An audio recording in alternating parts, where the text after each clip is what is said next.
Wapenzi waumini, khutba yetu ya leo ni mfululizo wa khutba iliyopita kutoka katika mwezi mtukufu wa Ramadhan. Kheri nyingi tuliokuwa nazo, tunachomuomba Allah tabarak wa taala ni kutupa thabat, tudumu kuzipenda kheri hizi. Tulizungumza khutba iliyopita katika mambo yanayomfanya mtu akadumu katika amali njema alokuwa nazo. Ya kwanza ni kumshukuru Allah tabarak wa taala. Pale unapofanya ile amali ukatambua hii ni neema ya Allah na ni fadhila zake, si kwa nguvu zako au maarifa yako. Kuna watu wasomi lakini hawana ibada, hawana uchamungu na elimu imejaa tele kwenye kichwa chake. Lakini wewe unapojiona kwa kile kichache unachomjua Mola wako, ukawa mnyonge kwake na ukajidhalilisha kwake, yastahiki kumshukuru Allah tabarak wa taala. Hiyo ni neema kubwa, kwa sababu hakuna neema kuliko neema ya kuwa mtiifu kwa Allah. Na ndio utawakuta hata manabii walikuwa wakimshukuru Allah tabaraka wa taala pale wanapojiona wao wako karibu na Allah tabaraka wa taala. Nabii Allah Suleiman amwambia Mola wake, Rabbi auzi'ni an ashkura ni'mataka allati an'amta alayya wa ala walidayya wa an a'mala salihan tarlah wa alhiqni bisalihin. Mola wangu, niwezeshe mimi niweze kuzishukuru zile neema zako. Tukazungumza kwenye khutba iliyopita kwamba ni'amillahi kathira, neema za Allah ni nyingi sana, la tuaddu wala tuhsa, huwezi kuzihisabu wala kuzifikia idadi yake. Lakini yatosha neema kubwa ile neema ya iman, kule kuwa wewe unaisema kalima ya la ilaha illa Allah. Hadhihi ya akbaru ni'am, hii ndiyo neema kubwa zaidi, kwa sababu kalima ya la ilaha illa Allah inaipatia thamani maisha yako. Maisha ya mwanadamu kama hana la ilaha illa Allah hayana thamani, lakini yanapata thamani anapokuwa na kalima hii. Kwa nini? Kwa sababu inakuwa anachofanya kwake ni kheri. Kuna watu ulimwenguni wafanya mambo makubwa ya kheri, lakini si Waislamu, hawafaidiki nayo. Wa qadimna ila ma amilu min amalin faj'alnahu haba'an manthura, yatakuwa ni kama vumbi tu siku ya kiyama linalopeperushwa na upepo, hana malipo. Pamoja kwa alokuwa akiyafanya mambo ya insania, ya kusaidia wanadamu hili, lakini madamu hakuwa na iman haitomsaidia kitu. Ni hapa duniani atabarikiwa katika neema zake za dunia, lakini akishakufa yuenda kule wama lahum fil akhirati min khalaq. Allah asema huko akhira hawana fungu lolote. Lakini wewe kwa uchache wa machache unayoyafanya wewe, yote utakwenda kuyakuta kwa sababu ya kalima ya la ilaha illa Allah. Ni neema kubwa sana. Neema hii na kufungulia maisha marefu ya milele katika neema na raha. Kinyume cha duniani, kama tulivyosema, neema za dunia zote zinakatika. Lakini kama una la ilaha illa Allah, hata ile neema ya dunia iliyokatika hapa duniani inakufungulia mbele ya Allah tabarak wa taala. Mtume sallallahu alaihi wasallam asema, Allahu tabarak wa taala hatomuondoshea mtu vipenzi vyake viwili, habibati, macho. Mwanadamu hapa ulimwenguni akapokonywa neema ya macho, basi hana malipo isipokuwa analipwa janna. Angalia, duniani pengine mtu aza kutumia macho yake katika ujana wake, amefika miaka 70 akakosa macho, 72 amekufa, yuenda janna. Duniani ameitumia neema ile, imemfaidisha, na akhira imemfaidisha zaidi, kwa sababu amebeba kalima ya la ilaha illa Allah. Ndio mara nyingine utakuta masahaba wa Mtume sallallahu alaihi wasallam walikuwa wakichegulishwa katika neema za dunia na ya akhira. Mwanamke mmoja alikuwa ana tabia ya akili zake wakati mwingine zinaruka, anapoteza akili, network inapotea, na inapopotea yuwavua nguo. Huyu mwanamke akaja kwa Mtume sallallahu alaihi wasallam, anasikitika, akamwambia ya Rasulullah, mimi nina ugonjwa ambao unanifanya nikapoteza akili, na akili yangu ikiondoka navua nguo, ndio kichaa changu. Kwa hivyo niombee Allah niondoshee maradhi haya. Mtume sallallahu alaihi wasallam akamwambia sawa, lakini kuna na khiari, la utabaki na hiki kichaa chako basi wewe enda peponi. Sasa vipi? Tukiombe kiondoke upambane kwa hali yako ama wataka hii ofa ya janna ubaki na wazimu uende peponi? Yule mama akiangalia haya ni makubwa, lakini akamwambia Rasulullah, nataka kibaki, lakini niombee Allah kiwe kikija hakinifanyi mimi kuvua nguo. Yani nipoteze akili yangu, lakini nisiwe na tabia ya Angalia watu walivyokuwa wacha Mungu. Mtu wazimu aona aibu leo wazimu kuvua nguo ndani ya wazimu wake. Wetu huvua nguo na akili zao, wanavua nguo na akili zao na mali yao ya kuweza kununua nguo ya heshima na kila kitu anacho, lakini anatembea uchi. Huyu kichaa amuomba Rasulullah sallallahu alaihi wasallam, basi niombee Allah pale kichaa kikija nisiweze kutoa nguo, nibakie na nguo zangu. Hii ndiyo neema ya Uislamu. Ndiyo siku moja kuna mwanachuoni alikuwa akizungumzia neema ya Allah tabarak wa taala kwa Muislamu, kwamba Allah akikuondoshea neema yoyote basi anakupa neema nyingine kubwa kuliko ile. Kuna msomi pale mmoja wa kileo akamsikiliza, akamwambia shekhe, nina swali. Nyinyi mwazungumza vitu saa nyingine mashekhe sijui mwatoa wapi nini? Akamwambia, neema gani ya mwanadamu kubwa zaidi ulimwenguni? Yule shekhe akamwambia, akili. Unaamini yake? Akamwambia, akili ndio neema kubwa kabisa. Akamwambia, sasa huyu mtu mwendawazimu, mtu akiondoshewa akili akiwa kichaa mwendawazimu, amepata neema gani nyingine kubwa kuliko ile? Yule shekhe akamwambia, maskini huyu amepata neema tena duniani na akhira. Katika matatizo ya wanadamu ulimwenguni ni kwamba yuwajilinda asifanye kitu akalaumiwa, asifanye kitu akaadhibiwa, asifanye kitu akadharauliwa. Lakini nani anamlaumu mwendawazimu? Naam, hakuna. Nani atamwadhibu mwendawazimu kwa kosa lake?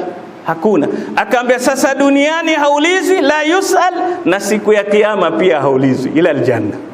Hana hisabu duniani wala. Kwa hivyo amepata neema kubwa kuliko wewe.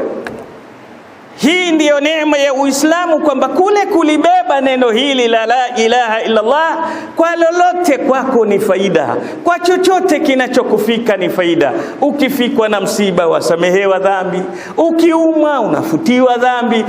Mtume sallallahu alaihi wasallam asema hata mwiba ukakudunga ni sababu ya kufutiwa dhambi, kwa sababu umebeba neno kubwa la ilaha illa Allah. Kwa hivyo moja katika lenye kutufanya kudumu katika mambo mazuri ni pale unapojihisi kwamba umefanya kheri, wakati wote useme alhamdulillah, umshukuru Allah tabarak wa taala. Usijione ile kheri ni kwa akili yako au ni uwezo wako. Na ndiyo Nabii Allah Suleiman alipozungumza ule sisimizi, mdudu chungu alipozungumza, Suleiman akayasikia maneno yake, fatabassama dhahika, alitabasamu kwa kucheka, na mwisho akasema, rabbi auzi'ni an ashkura ni'mataka allati an'amta alayya wa ala walidayya, niwezeshe mimi niweze kukushukuru kwa neema ulizonineemesha mimi na wazazi wangu. Ni kuonyesha kwamba muumini katika jambo muhimu kwenye maisha yake, na ni sababu ya kudumu katika amali za kheri pale utakapokuwa ni mwenye kushukuru kila unapofanya kheri. Hili la pili leo tutazungumzia ni dua. Katika mambo yenye kumthibitisha mtu kubaki katika kheri ni kukithirisha kumuomba Allah tabarak wa taala ampe thabati na ampe msaada katika. Hakuna mcha Mungu kama Mtume Muhammad sallallahu alaihi wasallam. Hakuna abid kama Mtume sallallahu alaihi wasallam. Lakini ni katika dua yake maarufu aliyokuwa akiomba sana pale akisema, ya muqallibal qulub thabbit qalbi ala dinik, ya musarrifal qulub sarrif qalbi ala ta'atik. Yani Mtume sallallahu alaihi wasallam pamoja kuwa amewekwa nafasi ile na Allah, lakini kila mara akimwomba Allah, nithibitishe. Na haya ni maneno ya Allah, mwambia laula an thabbatnaka. Sasa kumbuka, ikiwa Allah mwambia Mtume, lau sisi kukupa thabati, basi wewe ungepondokea kidogo. Ina maana kama Mtume ana haja ya thabati ya Allah, mimi na wewe tuna haja zaidi. Kwa hivyo kutoka kwenye mwezi wa Ramadhan twahitajika sana vile vile kumuomba Allah tabaraka wa taala, na dua hizi zimekithiri kwenye Qur'an. Yatosha pale Allah aliwafundisha waumini wanaosema, Rabbana la tuzigh qulubana ba'da idh hadaytana wa hab lana min ladunka rahma wa hayyi lana min amrina rashada. Kwamba Allah tabarak wa taala usitutoe, la tuzigh qulubana ba'da idh hadaytana, baada kuwa ushainini mioyo yetu ushaiongoza, usiotuondoshe katika njia ya uongofu ya Allah, na vile vile na utumiminie rehema yako. Ni dalili kwamba inahitajika kwa muumini, kama vile ambavyo anamshukuru Allah anapokuwa katika mstari mzuri, vile vile aweze kumuomba Allah ampe thabati. Siku moja Mtume Muhammad sallallahu alaihi wasallam, na hapa ndipo utapoona kwamba vipi mtume wetu tukaambiwa ni kiigizo chema, laqad kana lakum fi rasulillahi uswatun hasana. Angalia Mtume sallallahu alaihi wasallam kama mwalimu bora aloletwa na Allah tabaraka wa taala kuufundisha ulimwengu, lakini angalia lugha nzuri alizokuwa akizitumia wakati anapowaelekeza walimwengu, ili mu'min ajue kwamba katika silaha moja ya maisha yako kuweza kuwaleta watu karibu ni lugha yako nzuri. Kuna wafanyi biashara wawili walikuwa wakiishi jirani. Mmoja yuauza asali, ana duka la asali. Mwingine ana duka la siki. Tunajua asali ilivyo tamu na siki ilivyo kali, harufu yake haipendezi. Lakini watu wakawa wamiminika sana kwenye duka la siki ile, al-khall, wala yatuna ila dukani al-asal, wala hawaji katika duka la asali. Izdiham, kuna foleni, watu wanamiminika kwenye duka la siki. Huyu bwana akajiuliza swali, mbona hawa watu wanakwenda kununua siki na asali ni tamu kuliko siki? Kuna nini? Labda bei ya asali iko juu. Akawa anapeleka watoto akiuliza, siki yauza bei gani? Kadhaa, na yeye ashukisha yake, paka zikawa bei moja, watu hawaji. Akasema imebidi sasa nikamuulize yule bwana. Akaingia kwa jirani yake akamwambia, jirani, nina swali, mbona watu wanakuja sana kununua kwako, hawaji kununua kwangu? Na asali ni tamu kuliko siki, harufu yake mzuri kuliko siki. Akamwambia, ana abi'ul khalla bilisani al-asal wa anta tabi'u al-asal bilisani al-khall. Mimi nauza siki lakini kwa ulimi wa asali. Ulimi wangu, lugha ninayoitumia kuuzia siki ni ya asali ntamu. Wewe wauza asali kweli, lakini watumia lugha kali ya siki. Kwa hivyo tumebadilishana. Wewe wauza asali, lakini maneno ya asali ninayo mimi. Mimi nauza siki, lakini maneno ya asali wewe hivyo, kinyume cha hivyo, kwamba tofauti ni huu ulimi ndio ulotuletee kawa mimi na customer wengi kuliko wewe.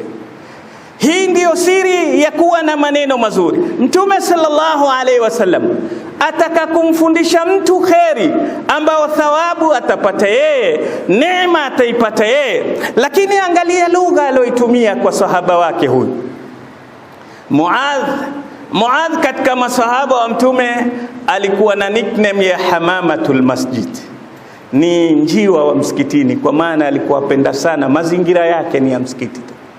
Mtume sallallahu alaihi wasallam pamoja kuwa ataka kumpa faida Muadh, lakini hakutumia lugha ila lugha tamu, akamwambia ya Muadh. Muadh, ya ni harfu nida lilbaid, lakini anapoitwa mtu aliyekaribu kwa lugha ya Kiarabu ni dalili ya mapenzi na kumshajisha. Wallahi inni la uhibbuk.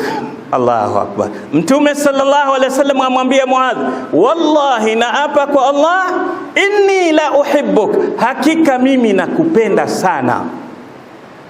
Imekuja alqasam, wallahi ameapa kwanza, alafu kuna lamul qasam, la uhibbuk, wallahi inni la uhibbuk, kama anamwambia Muadhi, sahaba wangu, nakupenda sana. Ingekuwa wewe ukimwita mtu kwa lugha hiyo wataka kumtuma au kumkoboa kwa lugha ya vijana wataka kumramba ndio wampamba na maneno mazuri, lakini Mtume sallallahu alaihi wasallam amwita Muadhi kwa lugha hii na maneno tamu haya, alafu amwambia usika ya Muadhi, nakupa wasia kipenzi changu Muadhi, la tad'anna fi duburi kulli salatin an taqul, usiache kila mwisho wa sala kusema maneno haya, Allahumma a'inni ala dhikrika wa shukrika wa husni ibadatik. Kila unaposali haya maneno matatu usiache Muadh. Kila ukitoa salamu usisahau kusema Allahumma, Mola, a'inni, nisaidie mimi, ala dhikrika, niweze kukutaja sana wewe, wa shukrika, na kukushukuru sana wewe, wa husni ibadati, na unipe uwezo wa kufanyia ibada zako mzuri, kukufanyia ibada zako vizuri. Allahu akbar. Mtume sallallahu alaihi wasallam atumia lugha hizi za mapenzi, na mwisho linalofuatia ni dua anamfundisha Muadh aweze kuitumia dua hii katika maisha yake. Qala Sheikhul Islam Ibn Taymiyyah rahimahullah. Ibn Taymiyyah kutokana na hadithi hii asema maneno haya, ta'ammaltu anfa'a ad-du'a فإذا هو سؤال العون على مرضاته. Nilitafuta ni dua gani iliyo na manufaa zaidi mwanadamu kuiomba, nikaipata ni dua hii yenye kutaka msaada kwa Allah ili akuridhie umfanyie ibada zake, ni kumbembeleza Allah katika zile ibada, akuridhie, akupe. Kuna watu wana time lakini hawana nafasi ya kumtaja Allah, ana wakati, ana ulimi mzuri, lakini wakusengenya watu, wakutusi watu, yani aweza kusema nusu saa nzima bila kuchoka, lakini lau utamfanyia mtihani umwambie kaa hapo mtaje Allah mara 10, kwake ishakuwa ni mtihani.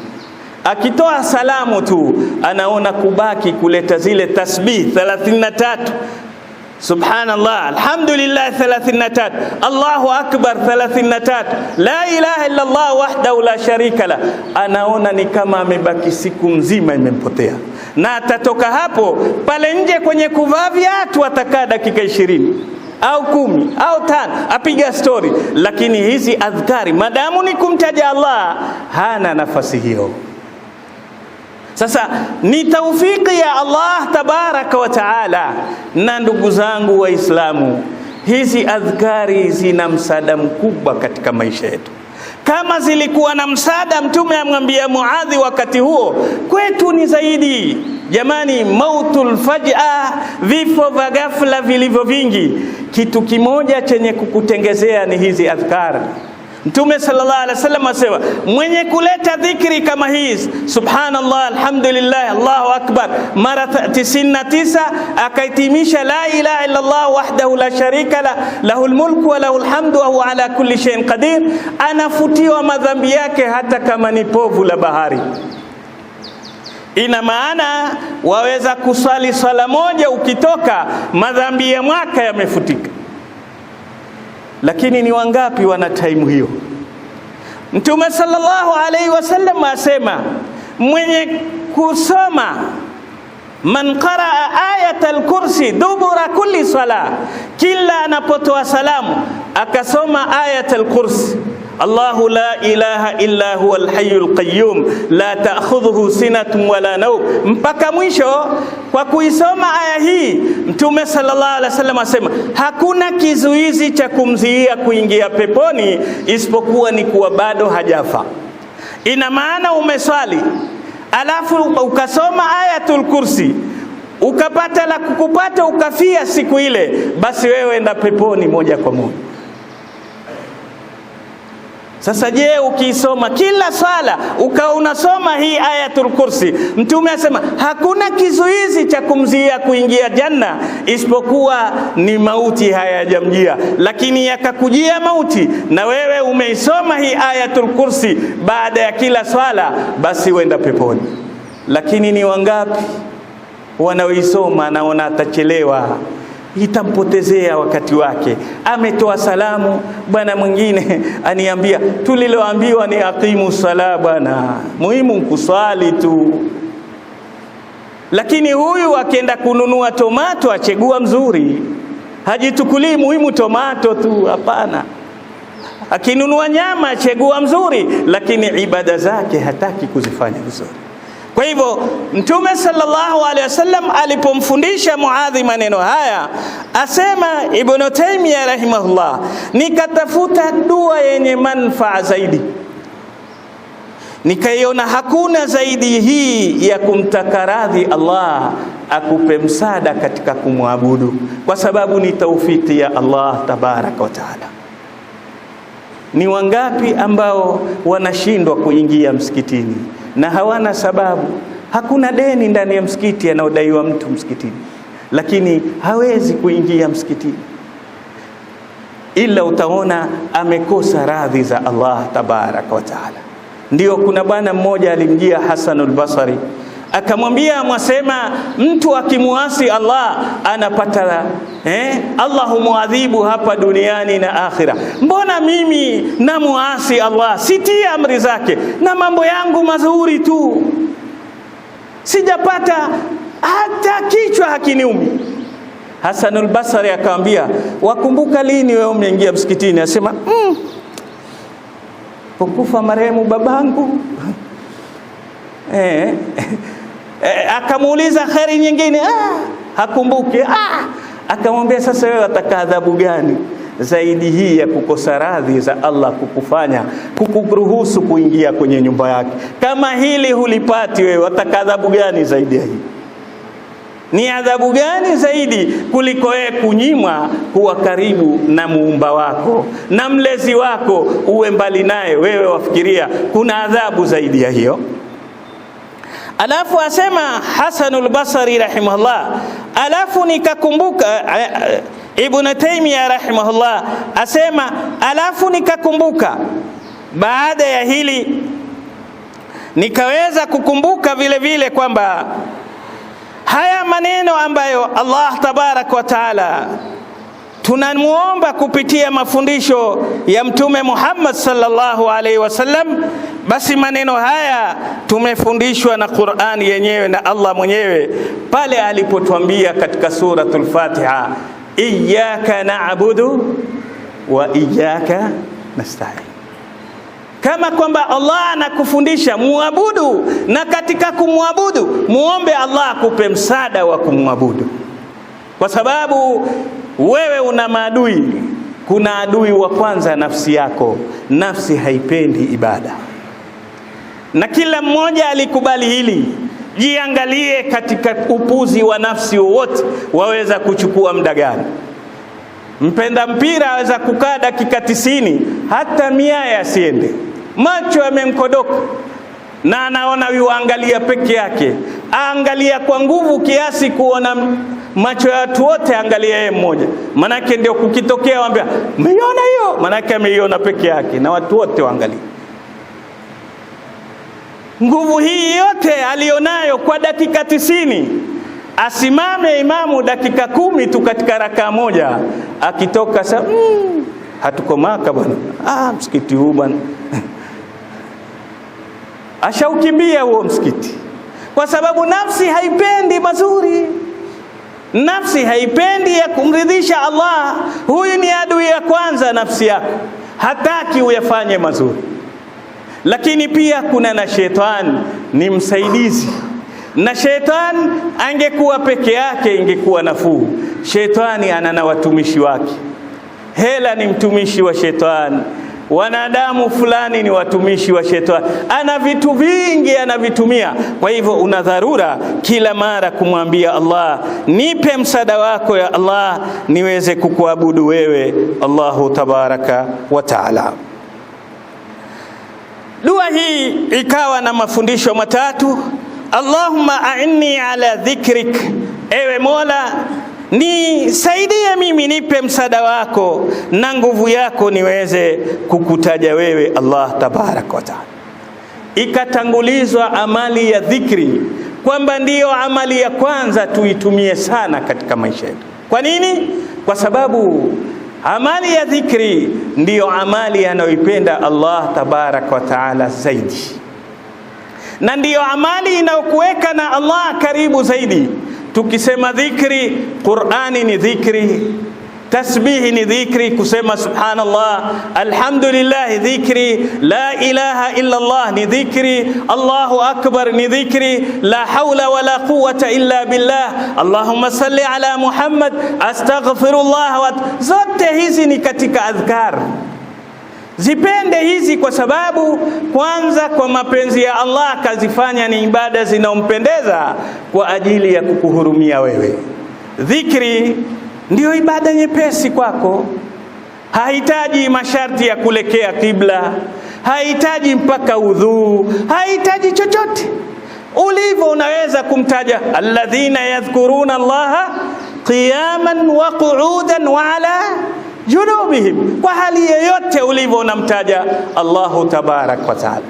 Angalia kuonyesha ibada ya dhikri iliyotangulizwa mwanzo na Mtume kwamba ndiyo ibada nyepesi. Hadithi kwenye Sahih al-Bukhari yasema, man ta'arra min al-layl, mtu ambaye amekatikiwa na usingizi usiku. Waweza ukalala usingizi ukaruka kama tunavyosema, watafuta usingizi hakuna, umepotea.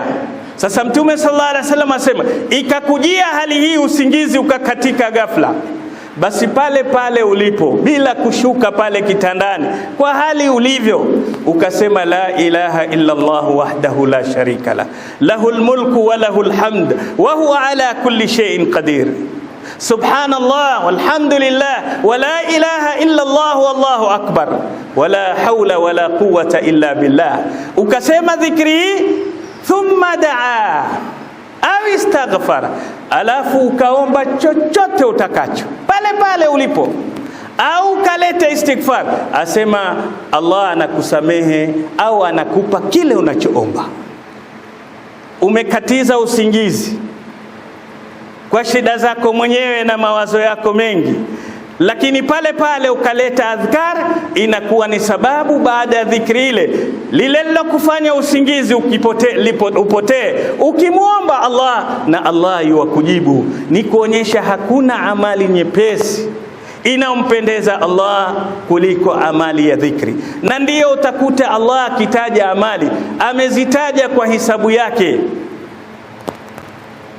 lakini alipokuja kwenye amali ya dhikri hakuitaja tu wadhakirina Allah wadhakirat, asema wadhakirina Allah kathira wadhakirat, na wenye kumtaja Allah kwa wingi.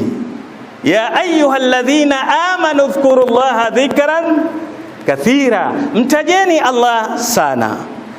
Amali ya pili au dua ya pili, wa shukri, na Allah nipe msaada wako niweze kukushukuru, wa husni ibadatik, na unipe msaada wako niweze kukuabudu.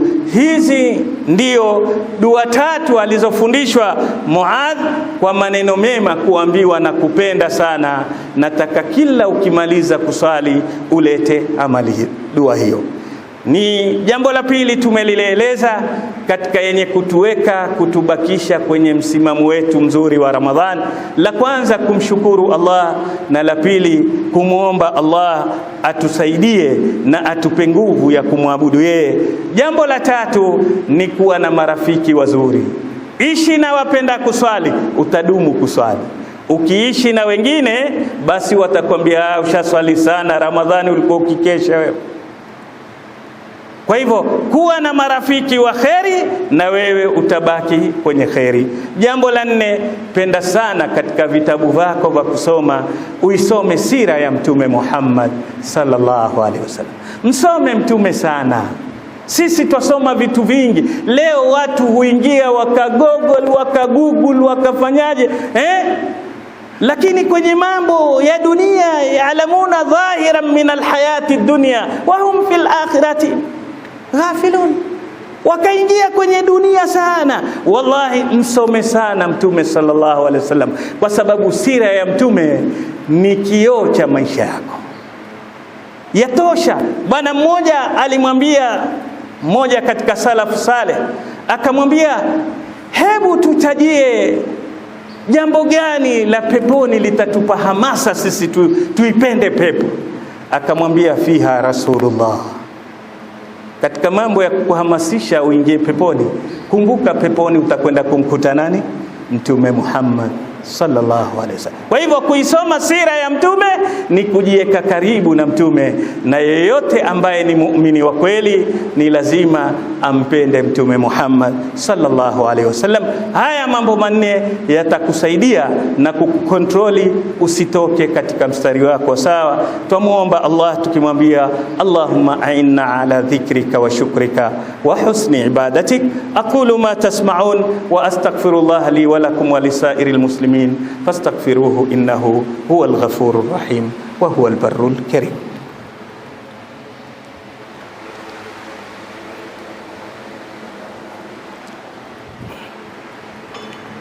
الحمد لله حمدا كثيرا كما أمر، والصلاة والسلام على سيد البشر الشفيع المشفع في المحشر صلى الله عليه وعلى آله وأصحابه. ما اتصلت عين بنظر وسمعت أذن بخبر.